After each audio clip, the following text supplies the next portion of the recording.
Niyamthanda uYesu kodwa apha ententeni. Niyamthanda uYesu apha ententeni. Baniyamthanda uYesu ithani amen. Baniyamthanda uYesu ithani hallelujah. Hallelujah. Baniyamthanda uYesu ithani makabongwe. Makabongwe uYesu. Sisententeni apha. Asikho ku divine service. Amen. Sikunye abantwana bakaThixo. Amen. Siphethe ivangeli enamandla. Ivangeli engenaqhakuva. Ivangeli engenakwasa. Ivangeli straight. Ivangeli ephuma eBhayibhelini.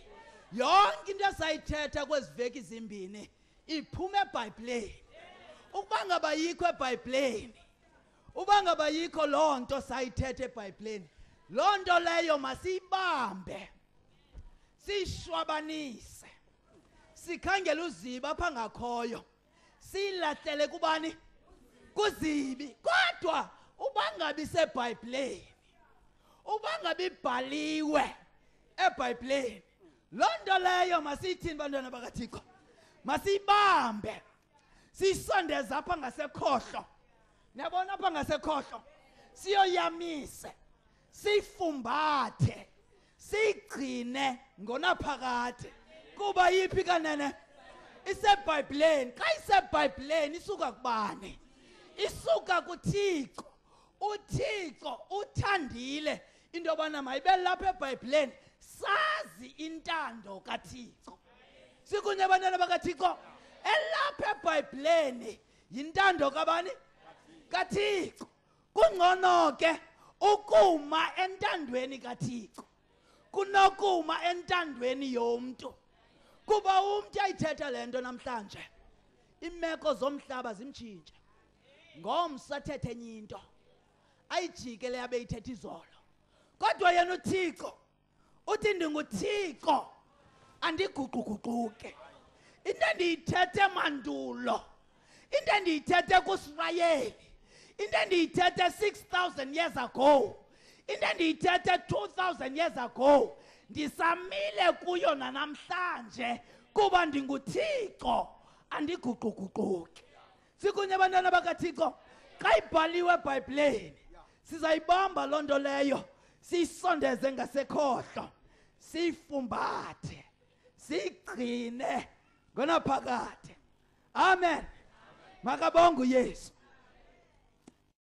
EBhayibhelini zethu kwincwadi kaPetros ngokuqala isahluko sesesihlanu sifunda khona indima ngeyesibhozo. Ncwadi kaPetros wokuqala sifunda khona isahluko sesesihlanu sifunde indima ngeyesibhozo. Chapter 5 verse 8. Petros wokuqala chapter 5 verse 8 ufundeka ngolhlobo. Yibani nobungcathu phaphani ngokuba ummangaleli wenu umtyholi uhamba njengengonyama egqumayo efuna ubani angamginyayo. Akwaba uThixo uxolo angawasikelela lamazwi ngegama likaYesu. Amen. Phaphani kuba ummangaleli wenu uhamba phakathi kwethu. Ufuna ubani angamginyayo. Sikunye abantwana bakaThixo ithi le ndima bantu base New Cross Road, bantu base Gugulethu, bantu base Kapa, phaphani, yibani alert, vukani, ithani qwa kuba ummangaleli wenu umtyholi uhamba phakathi kwenu. Kwizitrato zase New Cross Road ujikeleza phakathi kwazo. Kwizitrato zase Gugulethu ungena phakathi kwazo. Emakhayeni abantu ungena phakathi kwazo. Ufuna ubani angamqwengayo. Phaphani. Intetho yethu namhlanje inesihloko esithi inkintsela yomthakathi egqiba isizwe esintsundu. Inkintsela yomthakathi egqiba isizwe esintsundu. Kukho umthakathi ojikelezayo phakathi kwethu. Kukho ntoni? Kukho umthakathi ojikelezayo phakathi kwethu. Ufuna ubani angamqwengayo. Kukho umthakathi ongena emakhayeni abantu abathakathe kukhakeke imitshato yabantu. Kukho umthakathi ongena kulutsha labantu abamnyama bajikeka ingqondo babe zizigebenga emphakathini bethakathwe ngulo mthakathi.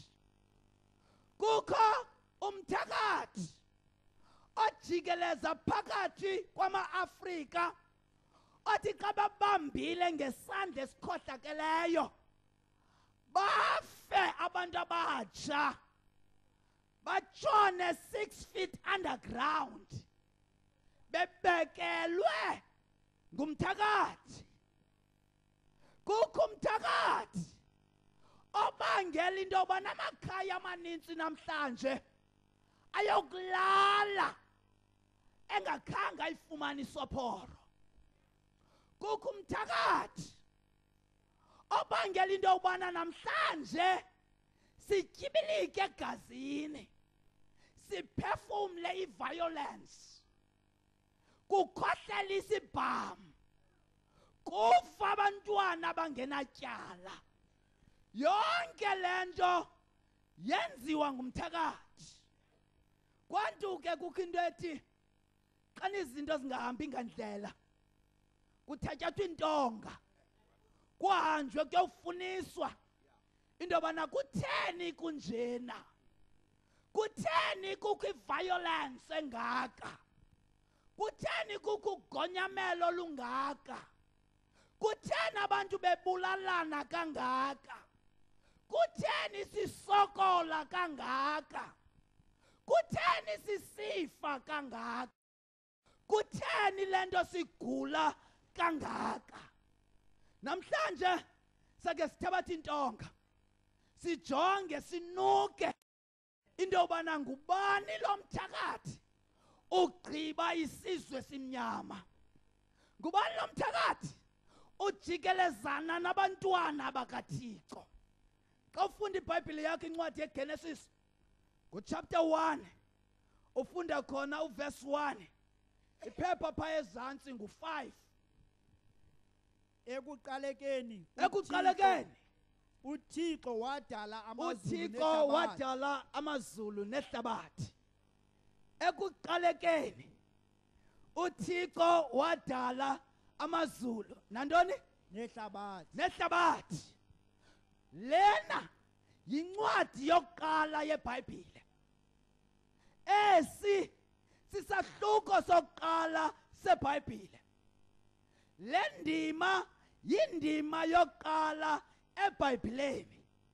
Ithi ekuqalekeni uThixo udale amazulu nehlabathi. Kwincwadi yokuqala yeBhayibhile umbhali wayo akafuniseli, akathandabuzi, uqinisekile into yokubana amazulu nehlabathi adalwe nguThixo. Lo mbhali akafuni kuphuhlisa, akachithi ixesha ephuhlisa into yokubana uThixo wadala amazulu nehlabathi. Lo mbhali uyamkele by faith into yokubana uThixo udale amazulu nehlabathi. Ithi lento before uThixo adala amazulu nehlabathi uThixo yena ebekhona phambi koba amazulu adalwe.